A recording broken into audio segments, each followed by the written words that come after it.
Hi, my name is Shreya, and welcome to my podcast, All About Her, where a confused high schooler, aka me, interviews influential women to learn about their experiences and advice for girls like me.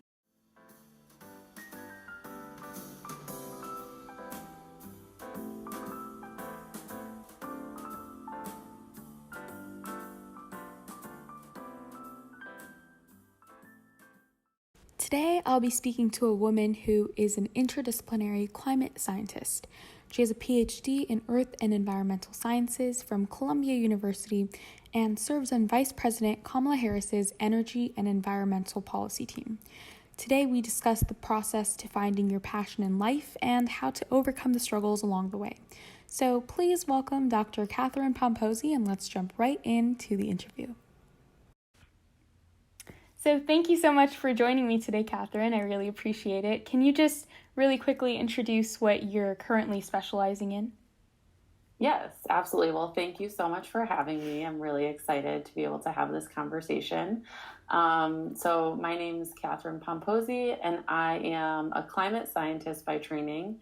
Right now, what I'm working on is sort of growing opportunities to utilize science, technology, and innovation for different purposes for development outcomes. So I'm currently a fellow through the American Association for the Advancement of Science.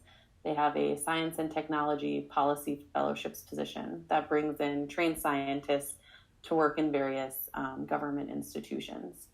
And so I should just mention that everything obviously is my own point of view and not the point of view of the agency in any way. But yeah, that's where I'm working today, and definitely have had a bit of a windy career path up to this point.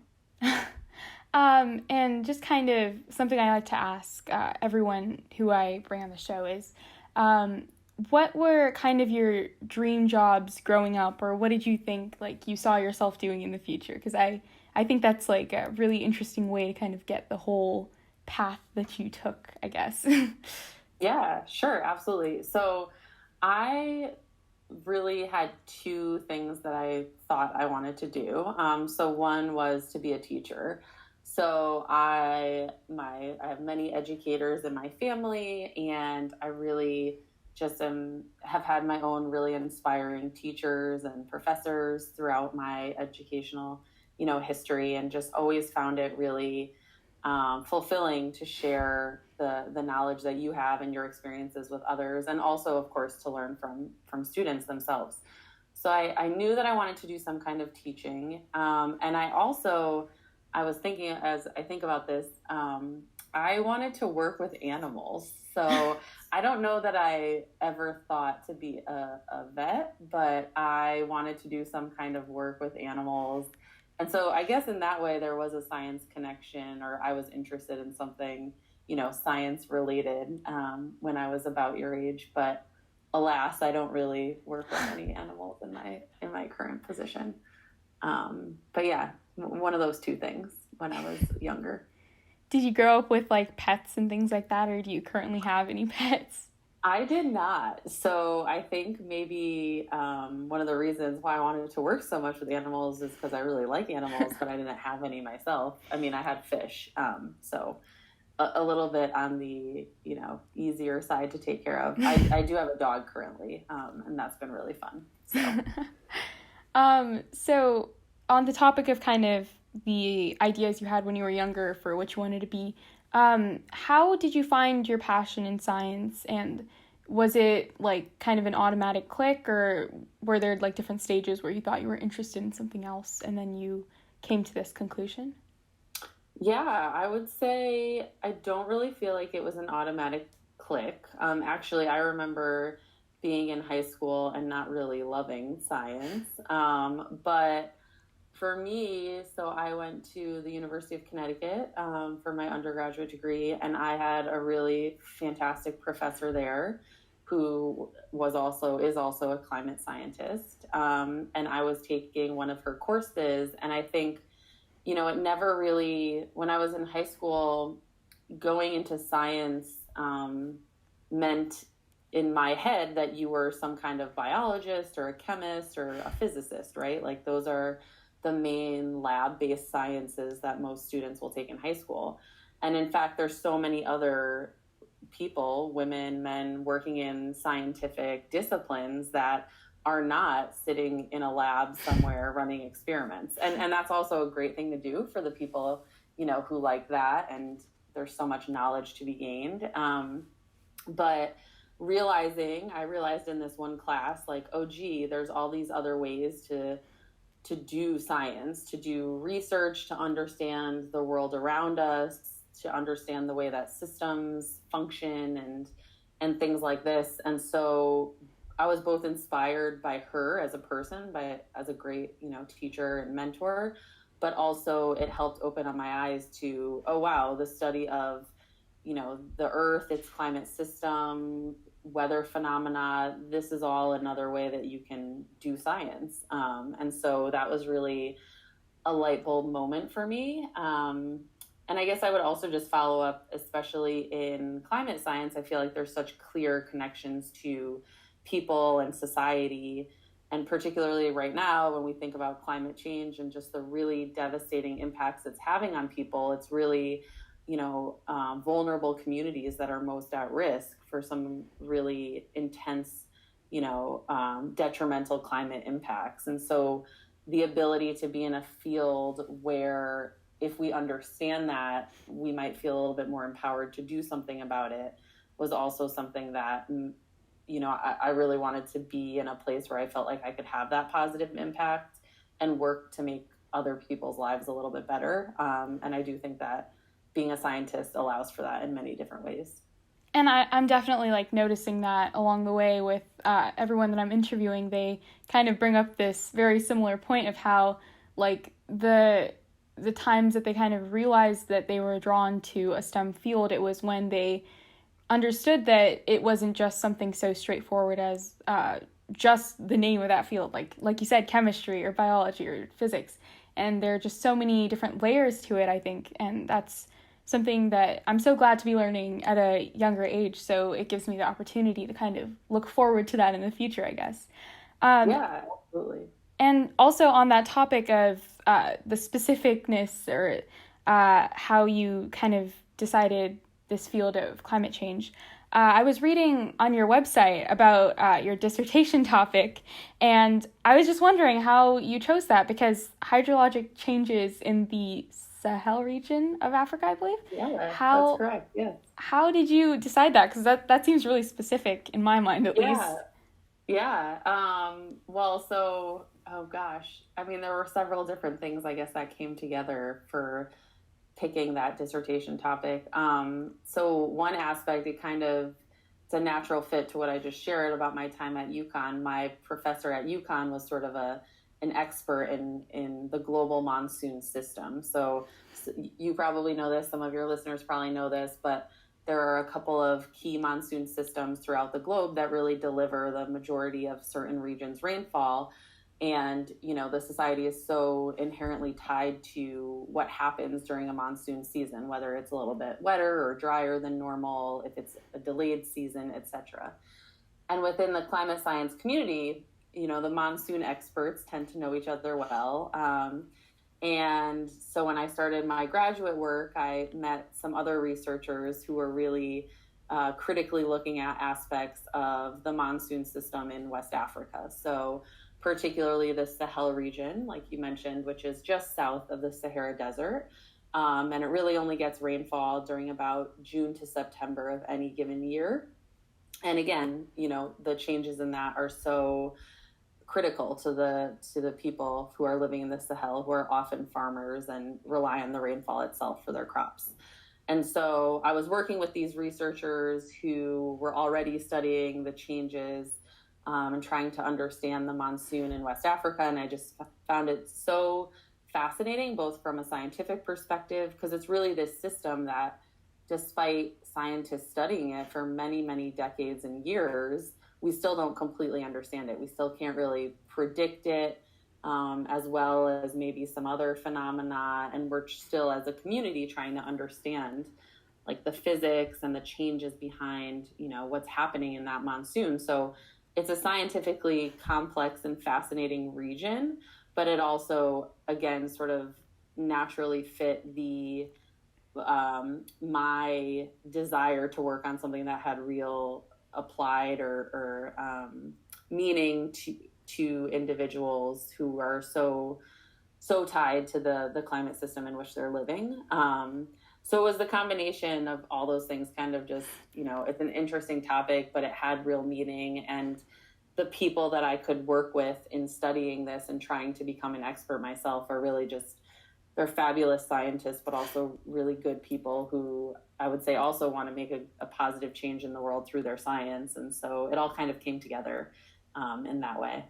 And do you think like your high school, college experience kind of contributed to you getting there, or was it only when you were looking for your for what to do for your dissertation that you kind of realized that that's what you wanted to do?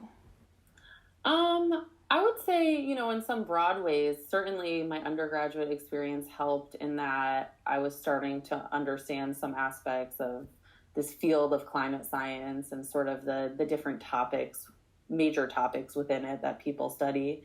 But even in high school, it's funny because I mentioned I didn't really think I liked science, but I did take, geography classes and sort of earth science classes that were not lab-based, and I was always a little bit more interested in. So I guess it sort of helped set the foundation, even if I didn't really realize it at the time, that I would eventually want to go into this type of a field. But also just generally, I was always very curious in high school. I also loved like history and social studies, learning about different cultures and, the different regions of the world. So those things, I think, also naturally led to me being really interested in a region that I wasn't as familiar with from my own personal experience, but I really came to try to understand. And I was lucky enough to actually have been able to visit Senegal a couple times, and that was really just so, it was such an amazing experience and so fulfilling in so many different ways. So yeah, I think it naturally kind of came together, but you never quite know at the time. And that's something that I think, I still remind myself of that right now. In hindsight, I think everything kind of makes sense and you can find the ways that they connect. But in any given moment, that's not really true. And so it's always helpful, I think, to mention that, especially for young women, but even for myself, to remind myself of that in my own career. And considering this and like kind of your path to discovering that you enjoyed climate sciences, what were some other struggles that you faced prior to your career, and maybe how they compare to struggles you might still face in your career today? Mm-hmm. Yeah, I think, so I'm relatively early in my career, I think.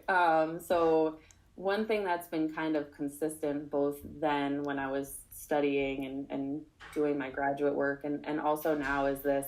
You've probably heard this. I don't know if it's come up. I haven't listened to all the podcast episodes yet, but this thing called imposter syndrome, right? So it's the idea, and I think social scientists have shown that it's much more prevalent for women. And it's an idea that, you don't really belong in whatever given community of practice that you're in. So either you haven't yet gained the experience or you don't have the right education or credentials or what have you. And that is pretty pervasive, I think, in grad school, again, especially with females in graduate school. But certainly as I've pivoted away from research science and academic science into more of a science policy sphere, there has continued to be this feeling of imposter syndrome. Like maybe I haven't taken all the classes I needed to yet, or, I don't know as much as what I think, I do. And so it's always kind of a struggle to keep that in check and to recognize that, you do have the ability and the knowledge and the experience that means that you should be in these places and these rooms or offices. Something that's been helpful for me is just like talking about that with mentors and colleagues and friends, to realize that I think we all kind of feel it sometimes. So there's kind of like strength in, it's not just you who's feeling it or me. A lot of us feel this. But then we can also champion one another and raise each other up and, point out, absolutely, this, and yeah, so I would say that's both the struggle I used to have, but the struggle I continue to have, and many others do. So we just we continue to work on it and recognize that we belong in these places, and our voices, especially when they bring diversity and new perspectives, are so critical and helpful. I think, again, super great that you brought this up, because a lot of the women that I've been talking to have been saying the same thing, and you kind of put a name to it, imposter syndrome. And I kind of see that too, like in school still, and when it's even like back in elementary school, now that I think about it, like it was still there, and that's kind of crazy to think about. And we say that we've come really far in making sure that equality is prevalent and everyone is able to do whatever they want to, but there's always like this kind of internalized feeling. I'm not really sure like how to kind of shake that, I guess. And if you have like any ways you think you can overcome this as a society. I know you mentioned like talking about it and things like that, but yeah, I think, really a critical first step is just identifying it and naming it, right? It's like kind of these feelings or insecurities can take on sort of a life of its own when it's just very abstract and feels all encompassing. But in a way, if we can define it as imposter syndrome or something else, again, this is sort of the way that I've mostly heard it talked about. But as you mentioned, people communicate about this feeling in different ways. But once we start identifying it, then we can actually make progress towards, combating it or providing tools for individuals to fight back and to try to destigmatize some of the feelings and so on. So I don't know that I have a solution yet, but again, I can speak to my own personal experience and it being really helpful to realize, especially with women who you look up to. So, there's a number that I look up to that are much more senior in my career, and they say that they've shared in these same sort of self-doubts, and it's, it's not a great thing to hear that they also felt that, but it also makes them like human and makes me realize that I'm also, very much similar to where they are. And so if they've been able to get to a certain level of career or achievement and did so even with these feelings, it means that other people can too. And then we have to share our stories, because I think that's how, the broader change that you're talking about can really start to take shape. But it definitely is kind of a long-term effort and an uphill climb, but it doesn't mean that we shouldn't have hope and keep working towards that like better ideal state, I think. Kind of a question relating more to your specific career. How do you think, again, kind of struggles, difficulties along those lines, do you think there are any difficulties that you faced combining science and public policy at the same time? Yeah, definitely. I think with this struggle, science is just one part of policy making, and depending on what type of policy one is hoping to achieve, maybe it's a policy, for example, for like a regulation having to do with air pollution or clean energy mandates. There's definitely a big role that science can play and I would argue should play, whereas some other policies, maybe science is less of a large component. But I think the big struggle or friction, in a sense, and also a lesson, is that coming from purely an academic and scientific perspective, one has to realize that many different things go into policymaking, and that might be things like, budget considerations or the very diverse perspectives, especially right now that we have in this country, with respect to certain issues. And these are all things that do very much come into consideration. So it's the recognition that even in a perfect, non-politicized, non-polarized world, I do think that science would still only be a portion of the policymaking process. And that can be a really big, lesson for scientists making the switch into policy.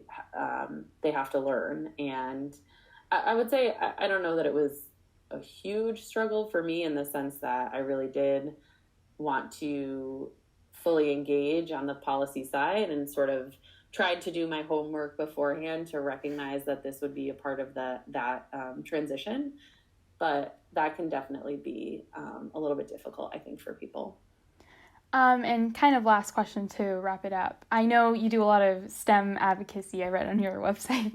And so just kind of some advice for other girls or anyone who really wants to pursue this field or who thinks that maybe like they're struggling to find where they fit in, I guess. Mm-hmm.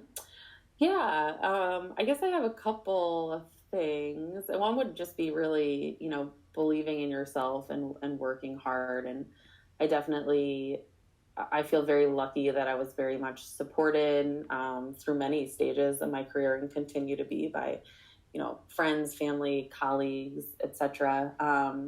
But having that, you'll always kind of be your biggest cheerleader in a lot of ways. And just, again, going back to the discussion on like imposter syndrome, knowing and really believing that if you want to pursue a career in a STEM field, like you will have what it takes. And, it might be hard at times, but you'll be able to figure it out and lean on others for support and get to wherever it is that you want to go. I would also say, though, with that comment, it's okay to not have it fully figured out either. I very much feel like, and I sort of mentioned this earlier, my career has been pretty windy. I expect it will continue to be windy. I think it's less often the case that you find someone who knew, from the age of 5 years old, like, I want to be a wildlife biologist.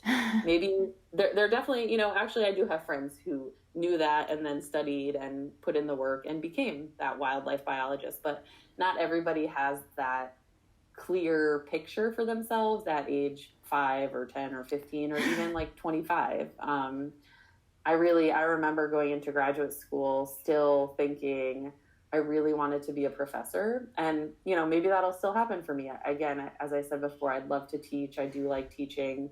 STEM outreach is one kind of sort of teaching and mentoring that's a little bit less formal. But I went in, and that was only about probably a little longer ago than I care to admit, but relatively recently, and I've already pivoted away from that. So, just being open, both being understanding towards yourself if you don't have it fully figured out yet, but also being open to seeing where sort of the path takes you, being flexible, all of those things. Because I think, again, especially right now, things are changing so much in the global context, but also for any young person's career path, much more so than, my parents, your parents' generation. And being open to those changes can be really exciting. And yeah, I would just say continue to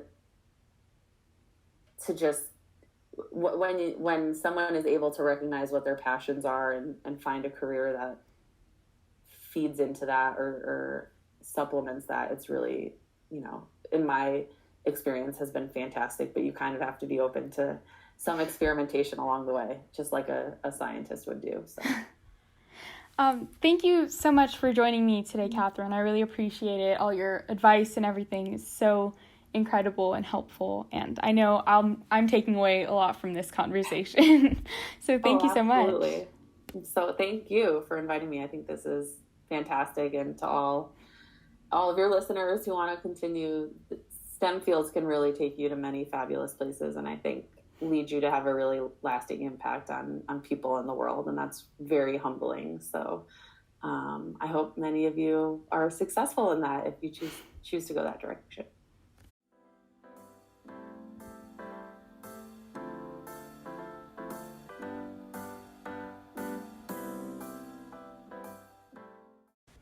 I hope you guys enjoyed today's episode. I know that there's no exact recipe to find your passion, but thank you so much, Catherine, for all of your advice and your tips. It definitely makes navigating through all the crazy struggles a lot easier. Don't forget to subscribe down below, check out Catherine's LinkedIn, and follow me on Instagram for updates about the show. And in the meantime, stay safe, stay strong, and stay snazzy. Happy holidays!